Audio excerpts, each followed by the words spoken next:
Hey guys, welcome to the Duckhill workshop. My name is Ben. Today we're going to be talking about building quilt ladder racks. You see, I've already built one. I'm doing things a little bit different today since I have to build two. I put one together so you can see what it looks like, and then we're going to film building the second one. So before we get into that though, we have to talk about the fact that we're going to do a giveaway because we hit 100 subscribers. You guys are awesome. Thank you for making that happen. We have a custom URL. It's awesome. youtube.com/c/Duckhill workshop. Anyway, that's all you guys. I really appreciate that. We were at 99. We were sitting at 99 for a while because like I got off the schedule and blah, blah, blah, whatever. And then we're just sitting there. All of a sudden we jumped from 99 to 105 subscribers. I love you all. This is so much fun. I'm, just like nirvana. So I'm super excited. We are going to do the giveaway, like I said, hats, stickers, and to do that, I'll flush out details here because this is going to roll out on Sunday. We'll talk about more of the details on Wednesday, but to be eligible for the giveaway, you're going to need to comment on the video either here on YouTube or on our Facebook channel or on Instagram. You know, comment on any of our social platforms and I will take all of the people, all of the names, put them in a random generator, and the one that sentient overlords deem worthy will be the winner of the swag pack. So that's how we're going to do it. Comment on any of our social media posts next week, on Wednesdays, and that'll all go in that link in the description in that video. So what else is going on? Quick update. I fixed the brake line on my car, and when I say I fixed it, I mean my brother did most of the work and had most of the expertise. He fabricated a new brake line. Thankfully, it was just one of the short, hard lines on my car, not one of the long lines that like runs under the fuel tank and you have to take everything down. But getting my car on the lift was super eye-opening because it just highlighted the fact that while the outside of my car looks okay, the entire underside has been subject to Minnesota and Wisconsin winters, and everything is rusted and corroded beyond recognition. So it's time for a truck. So I'm searching, and hoping that you watching this, all of my friends and family are also similarly trying to help me find the best truck to suit my needs for the best price. So if you know of a Chevy 2500 Duramax with less than 300,000 miles for under $15,000, please let me know. That's very, very specific. Really, any full-size truck with four-wheel drive and a full 8-foot bed, primo. That being, the more unique, the better. So like an International Scout with a flatbed, or an International whatever their pickup was with a flatbed, would be awesome. You know, early 70s Chevy K pickups, K10, a K20, even K30, why not? Basically the real requirements are four-wheel drive and a full-size long box. So there we go. All right. Without really any further ado, other than hydration, because it's hot and humid in here and we're still waiting for the air conditioner to get fixed in the shop, let's build this quilt rack.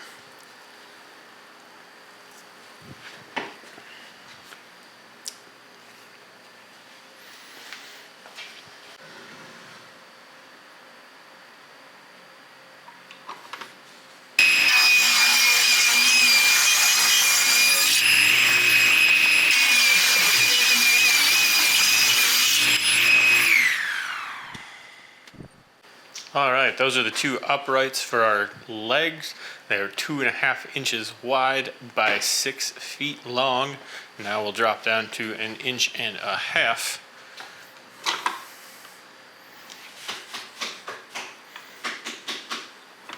to cut the strips for our rails.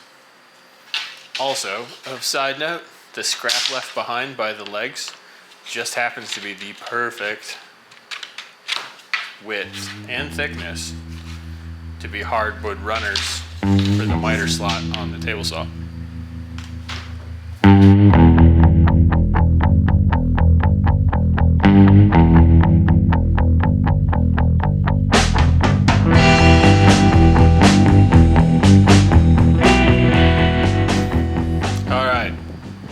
Because I've already got it preset to 15 degrees, the next step, we're going to cut the bottom angle on the legs, and then we'll be able to break down the rungs into size.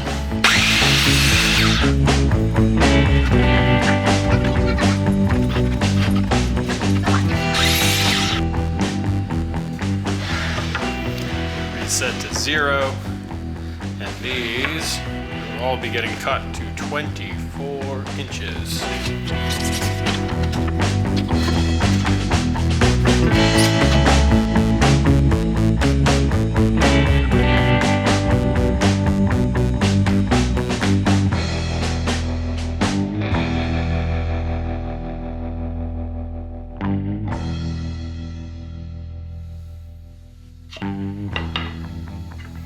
So now I'm marking center on all of these, the ends of all of these rungs, so that I can drill them for a threaded insert.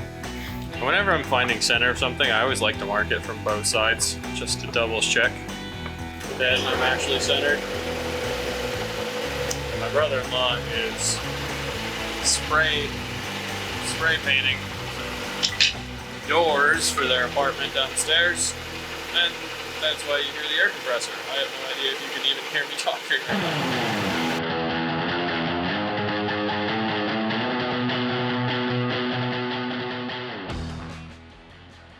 Alright, here I have an 1/8 inch drill bit.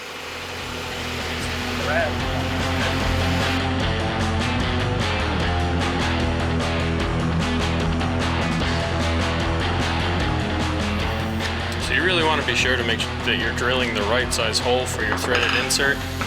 Because if it's too big, it won't bite enough, and if it's too small, you run a serious risk of the insert splitting the wood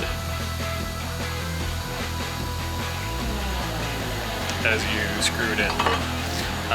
You'll also notice that I'm using coarse thread inserts. I tried to use the fine thread, the knife threaded inserts, and they just kept splitting. I don't know enough about them to know if they're only meant to be used in softwoods or what the deal was, but in this, the insert itself was breaking.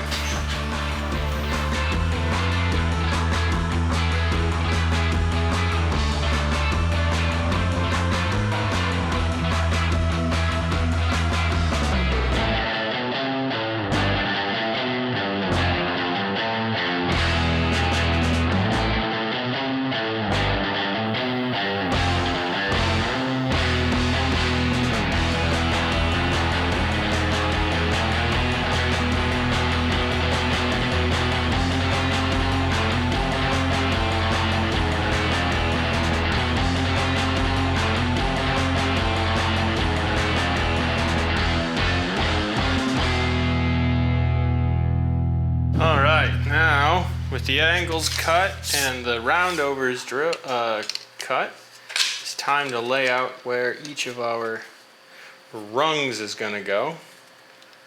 The first one is at 15 inches.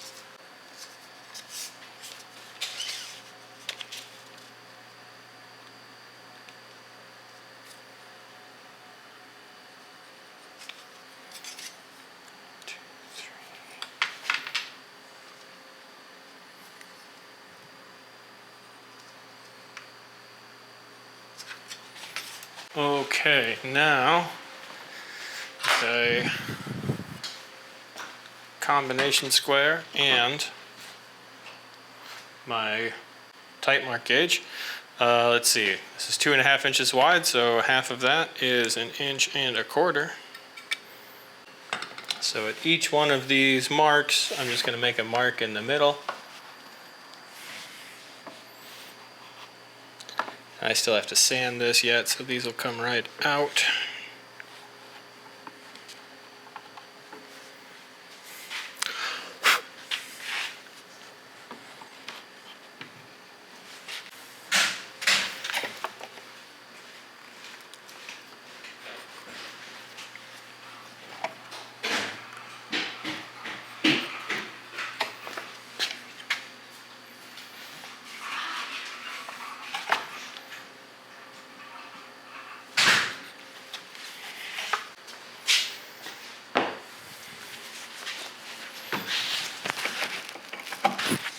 All right, now we sand everything.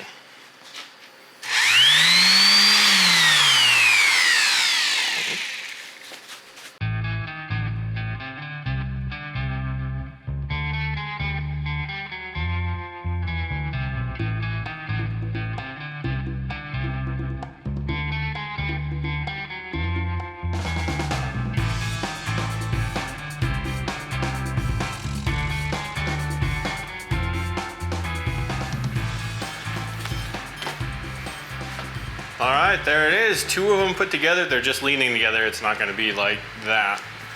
I'm not going to climb on it. But there it is, Joanne. They're ready for you after another coat of finish, and we'll work out delivery down to Platteville. Until next time.